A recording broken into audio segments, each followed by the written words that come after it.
Olá pessoal, eu estou falando hoje no dia 15 de novembro de 2020, o ano da pandemia e o dia das eleições.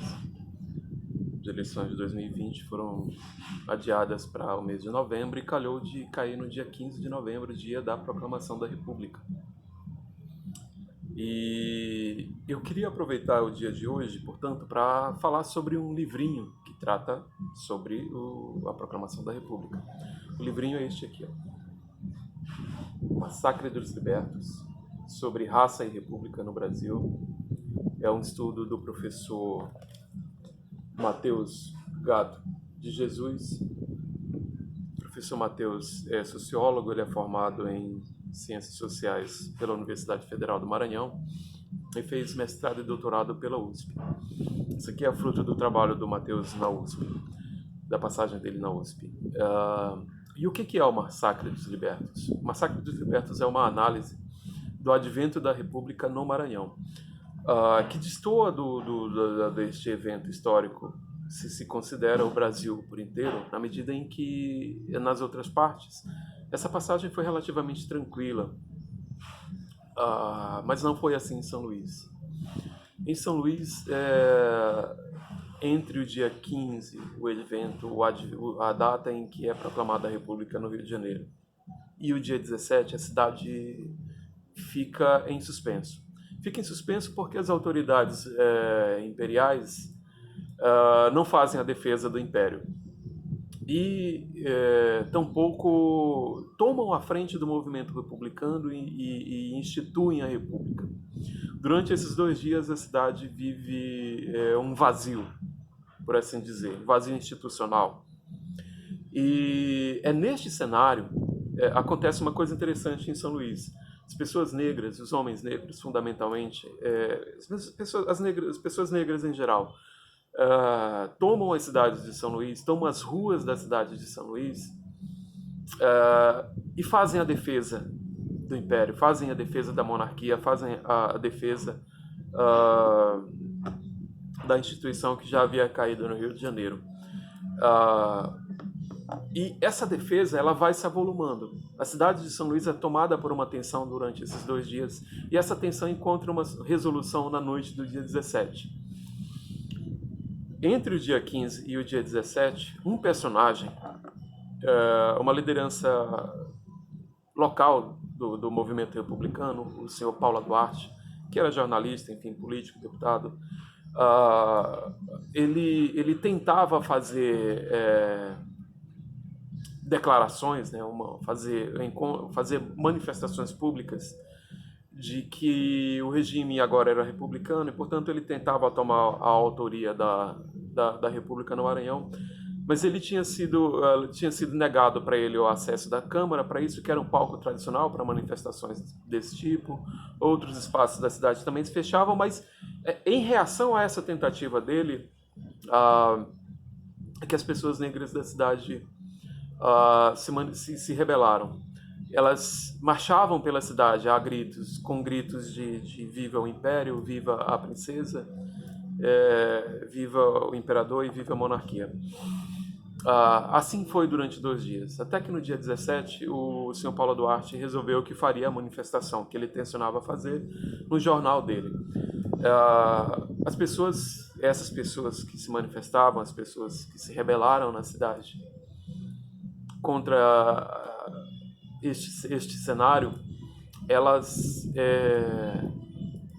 foram até o jornal, foram no primeiro momento à tarde, encontraram a polícia, houve uma situação tensa, mas enfim, que não progrediu para uma solução violenta e, enfim, houve uma dispersão, mas essas pessoas continuaram trafegando pelo centro de São Luís, ali na região do Largo do Carmo, e quando foi à noite, essas pessoas voltaram para a sede do jornal o Globo, decididas a atacar o jornal, e foram recebidas pela polícia a tiros.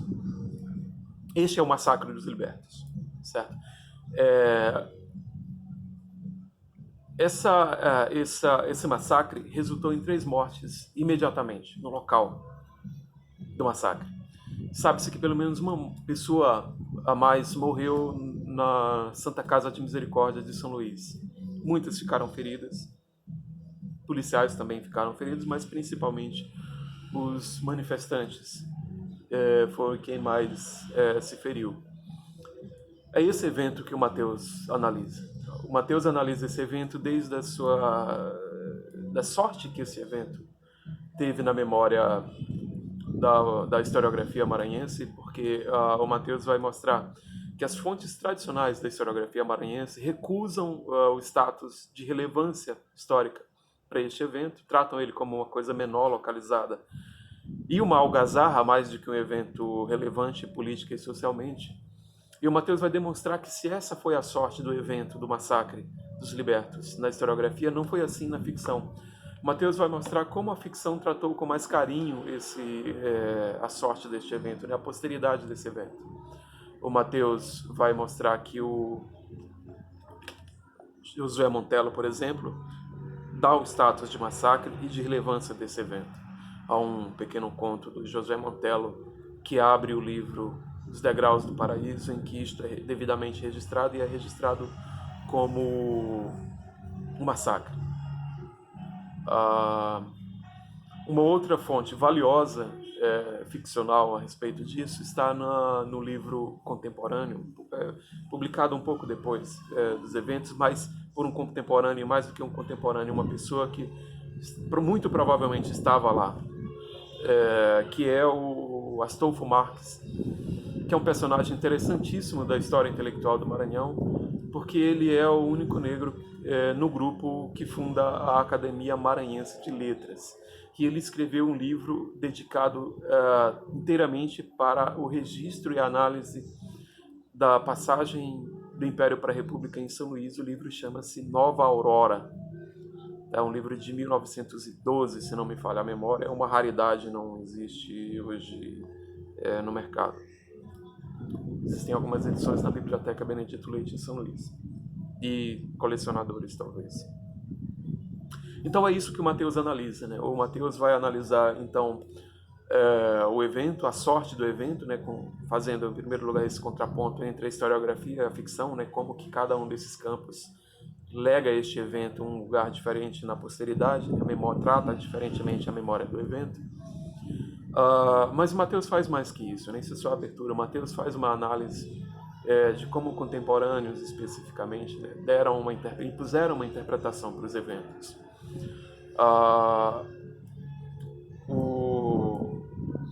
Os contemporâneos basicamente introduzem, os registros contemporâneos basicamente introduzem a versão que a historiografia oficial estabelece, que a saber que aquilo foi um mal-entendido, que aquilo foi produto da tolice das pessoas que imaginavam que a República representaria um movimento escravagista, né? E que aquilo, na verdade, seria a junção da tolice das pessoas, dos populares, né? Das pessoas, das classes trabalhadoras, que neste caso são tratadas como os negros, e também do ardil de algumas lideranças, de poucas lideranças monarquistas, que teriam, na verdade, inoculado como um veneno essa intenção suposta dos republicanos em restabelecer a escravidão. Portanto, seria um fruto de um mal-entendido produzido pela tolice das classes populares, neste caso das pessoas negras, fundamentalmente, né? Então, é disso que se trata, tá?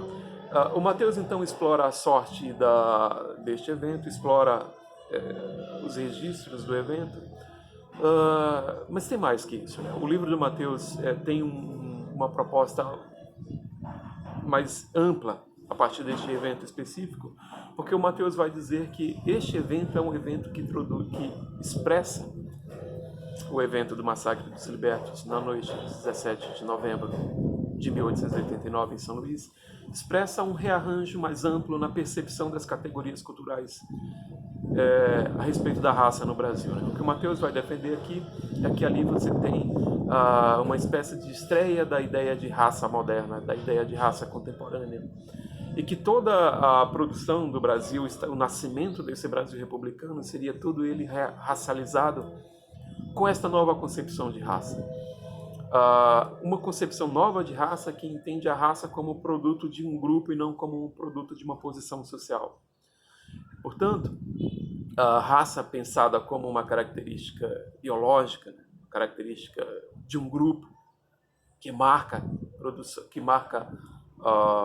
propriedades nos indivíduos que pertencem, que comungam, que partilham desta marca, né, da raça, teriam propriedades que não correspondem a propriedades individuais, né, características individuais. Essas propriedades seriam da raça, portanto o indivíduo não pode escapar delas.